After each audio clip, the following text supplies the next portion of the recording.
तो आज हम जिस टॉपिक पे जिक्र करेंगे वो है कथनी और करनी पे। पिछली बार जो सत्संग किया था बहुत छोटा हुआ था कथनी करनी पे, क्योंकि कथनी करनी पे तो जितना मर्जी बोल लो वो सारी उम्र के लिए कम है, क्योंकि सारा खेल ही कथनी और करनी का ही है। जब तक आप कथनी से करनी पर नहीं जाते हो जब तक बात नहीं बनने वाली। क्योंकि साहिब ने बहुत बोला कथनी और करनी के ऊपर कि कथनी के सूरे घड़े थोथे बांधे तीर और बिरह बाण जिनके लगा तिनके विकल शरीर। यानी कथनी के तो सूरे बहुत मिल जाएंगे, बहुत है, लेकिन करनी वाले बहुत कम है। क्योंकि करनी में अपने मन को बांधना पड़ता है, मन को मारना पड़ता है, वो सबके बस की बात होती नहीं।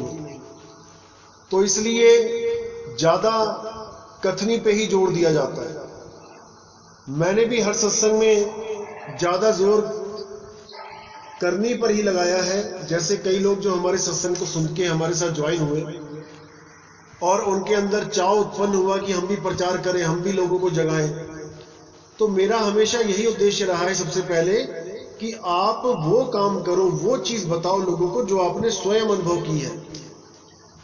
अगर आपने स्वयं उस चीज को अनुभव नहीं किया है तो कहीं ना कहीं पे आके आप उलझ जाओगे, कहीं ना कहीं आप उलझ जाओगे। क्योंकि जब सामने से सवाल जवाब होंगे तब आपको उनका उत्तर नहीं मिलेगा, क्योंकि आप केवल सुनी सुनाई बात कर रहे हो। सुनी सुनाई बात करने से कुछ नहीं होगा भाई, आपको अनुभव करना ही पड़ेगा। और जब अनुभव ज्ञान बोलता है तो लिखी लिखाई बात को भी मिथ्या किया जा सकता है। कबीर साहब ने बहुत जगह बोला कि जब लग ना देखूं अपनी नैनी और तब लग ना मानूं गुरु की कहनी। उन्होंने गुरु की कहनी पे भी उंगली उठा दी कि अगर गुरु भी केवल कहता है और उस चीज का आपको अनुभव नहीं होता है तो आप गुरु से भी सवाल कर सकते हैं। मैं ये नहीं कहता कि गुरु गलत है, क्या पता शिष्य में कोई चूक हो, शिष्य उस चीज को सही से नहीं कर पा रहा हो, गुरु ने कुछ बताया और चेला कुछ और करने लगा हो, ऐसा भी हो सकता है। लेकिन कबीर साहब के कहने का मकसद एक ही था कि गुरु धारण करो। जब लग गुरु धारण नहीं करोगे, जब लग मन मत ही के अनुसार चलोगे, अपने मन के अनुसार चलोगे, और जब गुरु धारण कर लोगे तो गुरु मति के अनुसार चलोगे, गुरुमुख हो जाओगे। इसलिए साहिब ने बोला जब लग ना देखूं अपनी नैनी, जब तक तुम स्वयं अपनी नैनों से नहीं देख लो, यानी उसका अनुभव ना कर लो, तब लग ना मानू गुरु की कहनी। तब लग गुरु की कहनी को नहीं मानना है। तो सबसे गूढ़ विषय है कथनी, करनी और रहनी। इन तीनों पे ही एक भगत का, एक संत का, एक साधु का जीवन टिका होता है। शुरुआत कथनी से होती है, उसके बाद रहनी आ जाती है, करनी आ जाती है, और अंत में रहनी आ जाती है। पहले कथनी से शुरुआत होती है, धीरे धीरे धीरे कथते कथते उसको स्वयं ये लगने लगता है। जो नए नए साधु आते हैं, आपने देखा होगा छोटे छोटे साधु, नई नई उम्र के साधु, वो शुरू में पूरा जैसे नया नया मुल्ला बांग बहुत ऊंची मारता है, वैसे ही नया नया साधु बहुत ज्यादा बोलने में जोर लगाता है कि मैं सारी दुनिया को जगा दूं। छोटी छोटी उम्र के साधु देखे मैंने, 20 साल के, 18 साल के, बहुत बहुत बोलने में निपुण, लेकिन अनुभव पूछो तो 0/0। अनुभव के नाम पे कुछ भी नहीं, केवल साखियां याद कर ली, केवल उनके अर्थ बताने शुरू किए। जब अनुभव ज्ञान पूछो तो कुछ भी नहीं। तो साहिब ने कहा कि कथनी कर करके जब खुद को शर्म आने लग जाती है, खुद को यह एहसास होता है कि मैं सबको बता रहा हूं लेकिन मुझे ही नहीं पता है, मुझे कुछ करना चाहिए, तब वो करनी में आ जाता है, कथनी को त्याग के करनी में आ जाता है। और करनी करते करते करते करते जब वो रहनी में आता है, तब वो पूर्ण संत कहलाता है। इसलिए साहिब ने बोला, करनी करे सो पुत्र हमारा, और कथनी कथे सो नाती, रहनी रहे सो गुरु हमारा, हम रहनी के साथी। कथनी करने वाले बहुत से हैं, लेकिन करनी कोई एक कर पाता है, और करनी करने के बाद रहनी में भी कोई करोड़ों में एक रह पाता है, क्योंकि रहनी बहुत मुश्किल है, बहुत मुश्किल है रहनी। तो रहनी रहे सो गुरु हमारा, हम रहनी के साथी। रहनी क्या होती है, इसके ऊपर अलग से एक सत्संग करूंगा, आपको समझ में आएगा रहनी क्या होती है। क्योंकि कुछ लोग सोचते हैं लंगोटी ले ली, चोला पहन लिया, हो गई रहनी, पानी छान के पीने लग गए, टोटियों में कपड़ा लगा दिया, हो गई रहनी। या फिर अपने हाथों से अपना खाना बनाना शुरू कर दिया, कहीं होटल में खाना नहीं खाया, किसी ढाबे पे खाना नहीं खाया, हो गई रहनी। या दिन में कितनी बार खाया, सूर्यास्त से पहले खाया या बाद में खाया, हो गई रहनी। लोग इसी को रहनी समझ रहे हैं, जबकि रहनी के पीछे बहुत गुप्त भेद है। जब ये भेद खोला जाएगा तब आपको समझ में आएगा क्यों साहिब ने कहा कि रहने रहे सो गुरु हमारा, और हम रहने के साथी। कथनी के और करनी के, इन दोनों के, इनको गुरु नहीं बोला, क्योंकि कथनी तो कोई भी कथ सकता है, एक साधु भी कथ सकता है, एक बैरागी भी कथ सकता है, एक गृहस्थी भी कथ सकता है। कथनी कथने में क्या जाता है, जुबानी तो हिलानी है। और करनी में क्या है, करनी एक गृहस्थ भी कर सकता है, जो घर में रह रहा है अपने बीवी बच्चों के साथ, वो भी करनी कर सकता है, जो गुरु कह रहा है उसको कर सकता है। लेकिन रहनी ये ना तो कोई जगत वाला कर सकता है और ना ही कोई गृहस्थ कर सकता है। रहनी सबसे ऊंचा स्थान है, रहनी सबसे ऊंची अवस्था है। जब रहनी के बारे में समझ में आएगा आपको, तब आपको समझ में आएगा कि साहिब ने क्यों कहा कि जंगल ना होते तो मोर कहां छुपते, और साधु ना होते तो चोर कहां छुपते। ये साखी कबीर साहब ने क्यों बोली, ये रहनी के ऊपर बोली है, ये कहनी और करनी के ऊपर नहीं बोली, ये रहनी के ऊपर बोली है। तो इस रहनी के ऊपर जब सत्संग करेंगे तब आपको हर चीज समझ में आएगी। अभी क्या है, अभी किस पे विचार करना है, करनी पे। अभी आप करनी पे फोकस करो, जो गुरुजी ने बताया है उसको तन मन धन से करो, उसको पूरी लगन से सच्ची श्रद्धा से करो, उसको पूरे विवेक के द्वारा पूरे विश्वास से करो। क्योंकि आपको पता है कि लोग भ्रमित करने में लगे हुए हैं। ये प्राइम टाइम है, ये प्राइम टाइम है निकलने का भी और भ्रमित होने का भी। इस प्राइम टाइम में आप निकल भी सकते हो यहां से, और आप 99 पे पहुंच के, जैसे सांप सीढ़ी में 99 पे पहुंच के, जो सांप डसता है तो सीधे 8 नंबर पे लेके आता है, तो आप वहीं पहुंच जाओगे। अगर आपने विवेक की तलवार को हल्का सा भी जंग लगने दिया तो आप खत्म, मारे गए। इस युद्ध में आपकी हार हो जाएगी, क्योंकि ये युद्ध सत्य असत्य का युद्ध है, ये भीषम भीषा का युद्ध है। ये कोई छोटा मोटा युद्ध नहीं है, ये 1,84,000 को खत्म करने का युद्ध है, ये मनुष्य चोले को भी खत्म करने का युद्ध है। अब नहीं आना है मनुष्य चोले में भी, इसी एक जन्म में पार होना है। और एक जन्म में पार कौन होता है, जो 100% श्योर होता है, जिसका पूर्ण विश्वास होता है शब्द गुरु पे, जो शब्द गुरु को प्राप्त करके सदा सदा के लिए निकलने के लिए तैयार रहता है। हर क्षण, हर मिनट, हर सेकंड वो तैयार है कि मैं जाना चाहता हूं, मैं निकलना चाहता हूं। शरीर छोड़ने के लिए सदा सदा तैयार है। केवल वही इस धर्म युद्ध को जीतेगा, अन्यथा सबके सब 84 में ही जाएंगे। क्योंकि बार बार ये इंसानी चोला नहीं मिलता कि कोई कहे कि बार बार मिल जाता है। जैसे कई पंथ ये दावा करते हैं कि कुत्ते का बच्चा कुत्ता होता है, हाथी का बच्चा हाथी होता है, सांप का बच्चा सांप होता है।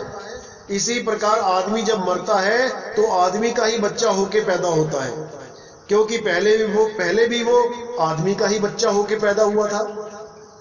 अब उन लोगों को ये नहीं समझ में आता कि जीवात्मा तो ड्राइवर है और शरीर गाड़ी है। अब बस का बच्चा बस होगा, कार का बच्चा कार होगा, स्कूटर का बच्चा स्कूटर होगा। अरे भाई वो होगा तब जब सांचा एक होगा। जैसे स्कूटर बनाने वाली कंपनी के पास एक सांचा होता है, लोहे को पिघला पिघला के उसी सांचे में डालती है। तो जो कंपनी स्कूटर बनाती है, जो मॉडल स्कूटर का होता है, उसमें स्कूटर ही स्कूटर तैयार हो रहे हैं। स्कूटर के सांचे में बस नहीं बन सकती, स्कूटर के सांचे में साइकिल नहीं बन सकती, स्कूटर के सांचे में स्कूटर ही निकलेगा, स्कूटर ही बनेगा। लेकिन मेरे भाई, जो स्कूटर को चलाने वाला है, जो जीवात्मा है, वो सब गाड़ियां चलाता है। वो साइकिल पे बैठता है तो साइकिल चलाता है, वो कार में बैठता है तो कार चलाता है, वो बस में बैठता है तो बस चलाता है, वो हवाई जहाज चलाता है, वो पानी का जहाज चलाता है, वो कुछ भी चला सकता है। वो सांचे में नहीं आता कि वो आदमी का बच्चा आदमी बनेगा। अरे ये शरीर है भाई, मां के गर्भ में जो सांचा तैयार किया गया है, उस गर्भ में से आदमी का बच्चा ही पैदा होगा। हाथी के हथनी के गर्भ में जो सांचा तैयार किया गया है, उससे हाथी ही निकलेगा। कुतिया के गर्भ में जो सांचा तैयार किया गया, उससे कुत्ता ही निकलेगा, कुतिया ही निकलेगी, पिल्ला ही निकलेगा। लेकिन उसके अंदर जो जीवात्मा है, वो 84 में धक्के खा रही है भाई। उसको जानना है। वो ड्राइवर है, वो हर गाड़ी चला सकती है। उसको जानना है कि ड्राइवर कौन है, ना कि शरीरों के चक्कर में पड़ना है कि आदमी का शरीर है तो आदमी ही पैदा होगे। अरे फिर तो वो कुत्ते का बच्चा तो कभी मुक्ति नहीं हो सकता। जो 184 में भटक रहे हैं, वो तो कभी मुक्त हो ही नहीं सकते, क्योंकि वो जिस जूदी में पैदा हुए हैं उसी में मरेंगे, फिर से उसी में पैदा हो जाएंगे। यहां पे इनकी थ्योरी ही फेल हो जाती है। इसीलिए बार बार संतों ने बोला, कई जन्म भय कीट पतंगा, कई जन्म गज मीन कुरंगा, कि कितनी बार हाथी, कीड़े मकोड़े, घोड़े, पता नहीं क्या क्या बनते बनते बनते आज हम इंसान जन्म में पहुंचे हैं। और आज हम अगर भक्ति नहीं करेंगे तो हम वापस वहीं पहुंच जाएंगे जहां से हम आए हैं। इसलिए बार बार साहिब ने चिताया है, बार बार समझाया है कि भाई सबसे पहले इस जीव को पहचानो, जीव क्या है। जब जीव को पहचानोगे तब पीर की पहचान होगी। अगर जीव को ही नहीं पहचान पाए तो अपने आप को आदमी समझते रहोगे, औरत समझते रहोगे। आप आदमी और औरत नहीं हो। आदमी और औरत प्रकृति है। 5 तत्व, 25 प्रकृति, 3 गुण, मन और माया का समावेश जब होता है तो आदमी और औरत बनते हैं, शरीर बनते हैं। अगर ये 5 तत्व हटा दो तो फिर आप कहां हो, कहां है आपका शरीर, आप कौन सी औरत हो, कौन से आदमी हो, सब खत्म हो जाएगा। आप 5 तत्व नहीं हो भाई, आपके द्वारा 5 तत्व चल रहे हैं। आपका शरीर 5 तत्वों का बना है। शीशे में देखो अपनी फोटो, अपनी शक्ल देखो, क्या दिखाई दे रहा है? आप नहीं दिखाई दे रहे हो, आपका शरीर दिखाई दे रहा है। 5 तत्व दिखाई दे रहे हैं। यही 5 तत्व अलग अलग कर दो तो क्या बन जाता है? हवा, पानी, आग, धरती, आकाश, ये पांचों जब खुल जाते हैं तो ये पांचों तत्वों में मिल जाते हैं। लेकिन आप कहां गए? आप कहां समाओगे जाके? अगर आपको अपना घर नहीं पता, दोबारा शरीरों में आ जाओगे। इसीलिए साहिब ने बोला, करनी करो, कथनी तो कथी रहे हो, करनी करो। करनी के द्वारा आपको पता लगेगा कि आपने समाना कहां है। इसीलिए साहिब ने बार बार समझाया, पानी में पानी मिला, मिला पौन में पौन, और मैं तो से पूछूं पंडिता, इनमें मरा कौन? पानी में पानी मिला। हमारे शरीर में 70% पानी है। जब हमारा अंत होगा, यानी कि हमारे शरीर का अंत होगा, हमारा अंत नहीं होता है, हमारे शरीर का अंत होगा, तो 70% पानी कहां जाएगा? वो पानी में मिल जाएगा। पानी में पानी मिला, मिला पौन में पौन। हवा कहां जाएगी? हवा में मिल जाएगी।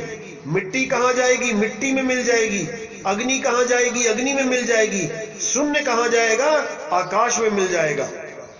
लेकिन आप कहां जाओगे? ये विचार करो। इस कच्चे घड़े में, इस माटी के पुतले में आपको उलझा दिया गया है। इस मिट्टी का घर जब छोड़ोगे तब कहां जाओगे? ये हंसा कहां विश्राम करेगा? किसी को इसकी खबर नहीं है। सबके सब इसी 5 तत्वों में ही अपने आप को सत्य मान रहे हैं कि यही शरीर मेरा है। और ऐसे ऐसे गुरु आपको भ्रमित कर रहे हैं कि आप स्वर्ग में चले जाओगे, वहां पे भी आपको शरीर मिलेगा, वहां पे अप्सराएं नाचेंगी, आप वहां पे डांस देखोगे, वहां सोमरस पियोगे, शराब पियोगे। यहां पे शराब पीने नहीं दे रहा कोई। शराब पी के मंदिर में नहीं जा सकते आप दर्शन करने किसी देवी देवता के, लेकिन स्वर्ग में आपको शराब पिलाई जा रही है। बताओ, ऐसा भ्रम जाल डाला हुआ है कि कोई समझ ही नहीं पा रहा कि हो क्या रहा है हमारे साथ। इसको अच्छी तरह समझना पड़ेगा आपको, क्योंकि ये जीवन आपका है। आपका जीवन आपको ही संभालना है, कोई और नहीं संभाल सकता। एक एक चीज आपको ही समझनी है। अगर अभी नहीं समझे भाई तो कभी नहीं समझोगे। इसलिए साहिब ने बार बार बोला कि इससे पहले कि ये शरीर छूट जाए, आपको अपना असली घर पता होना चाहिए। अब बहुत से लोग लगे हुए हैं आजकल बोलने में कि परमात्मा हृदय में रहता है, दिल में रहता है। भाई, परमात्मा दिल में नहीं रहता है। अगर परमात्मा हृदय में रहता होता तो इस हृदय की धड़कन को रोकने वाला कोई माई का लाल पैदा ना हुआ होता। लेकिन ये धड़कन रोक दी जाती है। अगर परमात्मा का वास हृदय में है तो धड़कन किसने रोक दी? कौन है जो परमात्मा से भी बड़ा हो गया? नहीं। और परमात्मा तब कहां रहता था? जब ये दिल भी नहीं बना था, हृदय भी नहीं बना था, मां के गर्भ में दिल की धड़कन भी पैदा नहीं हुई थी, तब वो परमात्मा कहां रहता था? कोई विचार नहीं कर रहा। परमात्मा सदा सदा से अजूनी है, परमात्मा सदा सदा से विदेही है। उस परमात्मा को जान नहीं पा रहे लोग। सबको वो परमात्मा विदेही अवस्था में ही मिलेगा। देह में जिसने भी आज तक ढूंढा वो कभी पार नहीं हो पाया, वो कभी मुक्त नहीं हो पाया। इसीलिए नानक साहब ने बार बार बोला, अजूनी सैभंग, अजूनी सैभंग, यानी वो जूनों में नहीं है भाई। अरे जून क्या होती है? ये पिंजड़ा, ये 5 तत्व का पिंजड़ा। इस पिंजड़े में परमात्मा को कैद कर दिया है। और अगर पिंजड़े में परमात्मा है तो पिंजड़े तो अनंत है। यहां पे हर पिंजड़े में एक परमात्मा हो गए तो कितने परमात्मा है यहां पे? अरे भाई, जो पिंजड़े में बैठा है वो जीवात्मा है। उस जीवात्मा को मुक्त करना है। जब तक जीवात्मा की मुक्ति का साधन नहीं मिला, जीवात्मा के निकलने का रास्ता नहीं मिला, जीवात्मा के समाने का रास्ता नहीं मिला उस मालिक में, जब तक ये बार बार जन्मों में आएगी, बार बार भटका खाएगी। अच्छी तरह समझना है इस चीज को, क्योंकि भ्रमित करने वालों का कुछ नहीं जाता। उन्होंने तो जुबान हिलानी है और आपके दिमाग में शक का बीज डाल देना है। लेकिन जीवन आपका खराब होगा। इसलिए कोई भी कदम उठाने से पहले 1000 बार सोचना है, 1000 बार समझना है। क्योंकि एक बार अगर ये समय चला गया तो मेरे भाई वापस तो नहीं आता। आज बहुत से लोग बातें करते हैं जीवित गुरु की जरूरत नहीं है, ग्रंथों में से ही पढ़ के समझ लो। अरे भाई, ग्रंथ भी तो जीवित गुरु नहीं लिखे हैं। क्या ग्रंथ परमात्मा ने लिखे हैं आके? अरे जीवित गुरु नहीं, अपनी सोच के अनुसार, अपने अनुभव के अनुसार ग्रंथ लिखे हैं। तुम उनकी लिखी हुई को मान रहे हो, और अगर वही जीवित गुरु आके आज ज्ञान देने लगे तो उसको कहते हो तुम देही गुरु हो। अरे जो वाणी तुम बोल रहे हो वो भी तो देही गुरु ने ही लिखी है, वो भी तो देही गुरु ही समझा रहा है। अगर वही देही गुरु आज आके बोल के समझाने लग जाए तो ये लोग तो उसको भी कहेंगे कि तू है कौन, हम तेरी कही को नहीं मानते। हम लिखी को मानते हैं। बताओ, लिखी को मान रहे हैं और जो लिख के गया है उसको नहीं मान रहे हैं। ऐसा मूर्ख बन गए हैं ये लोग और ऐसा मूर्ख बना रहे हैं ये लोग। लेकिन आपने सचेत रहना है, सावधान रहना है, क्योंकि बहुत से आएंगे, बहुत से जाएंगे। 2020 आ गया है। ये 2020 सत्य असत्य का निबेड़ा करके जाएगा। बहुत प्राइम टाइम है ये। आप बहुत किस्मत वाले हो जो आपके जीवन में ये 2020 आया है। कबीर साहब ने बहुत महिमा गाई है इसकी। जब आगे मैं सत्संग में खोलूंगा संतों की वाणियां, तब आपको पूरा समझ में आएगा कि कितना इंपॉर्टेंट है ये साल। आप अपने जीवन में ही देख लो, क्या कभी एक एक दो दो महीना आप घर में बैठे हो और आपको सैलरी भी आ रही है कईयों को? तो इसीलिए, और जो नहीं भी सैलरी जिनको मिल रही है वो भी अपना खा रहे हैं और घर में बैठे सत्संग सुन रहे हैं, कुछ ना कुछ खोज कर रहे हैं। कितने फोन आए मुझे, कितने फोन की इस लॉकडाउन में आपका सत्संग मिला जी, निहाल हो गए, सत्य का पता लगा। मैंने यही बोला, मैंने कहा ये प्राइम टाइम है। इसका फायदा आपको तभी पता लगेगा जब 2020 का दिसंबर आएगा। तब आपके सामने सारी वाणियां जब खुल जाएंगी, तब आपको समझ में आएगा ये कितना इंपॉर्टेंट समय चल रहा है। क्योंकि कबीर साहब की यही वाणियां, नानक साहब की यही वाणियां 300, 400, 500, 600 साल हो गए, लेकिन इन वाणियों को आज तक कोई खोल नहीं पाया। ये वाणियां आज तक छुपी हुई थी। एक भी गुरु ऐसा नहीं आया जिन्होंने इन वाणियों को उठा के समाज के सामने रखा हो। अगर किसी ने बीच में से 2-4 लाइनों को रखा भी है तो तोड़ मरोड़ के रखा है, केवल अपने ऊपर सिद्ध करके रखा है, अपने ऊपर वाणियां सिद्ध करने में लगे रहे। लेकिन कबीर साहब क्या कहते थे, मूल वाणी क्या थी, ये कोई नहीं बता पाया।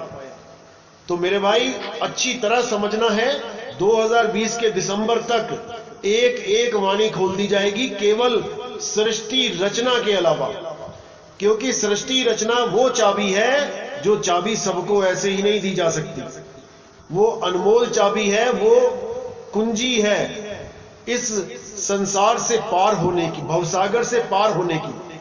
क्योंकि जो जानता है कि मकान कैसे बना है या कोई भूल भुलैया है वो कैसे बनी है, वही उसका रास्ता जानता है निकलने का।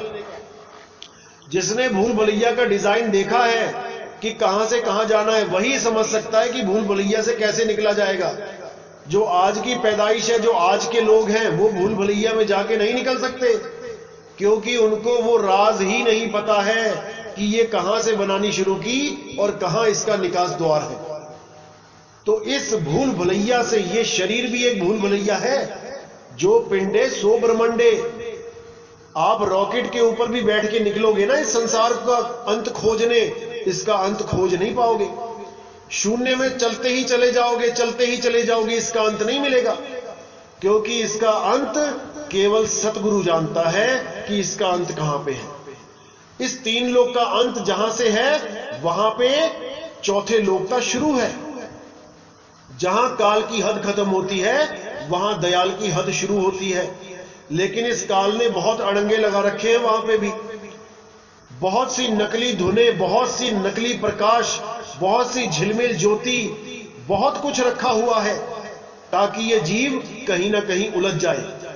लेकिन सतगुरु जब शब्द का लखाव करता है, लखाव का मतलब होता है पहचान कराना, शब्द की पहचान करना कि शब्द क्या होता है। शब्द अनुभव होता है तो क्या अनुभव होता है, शरीर में क्या होता है, शरीर से बाहर क्या होता है, सूरत को क्या अनुभव होता है, वो सारे अनुभव शेयर होते हैं।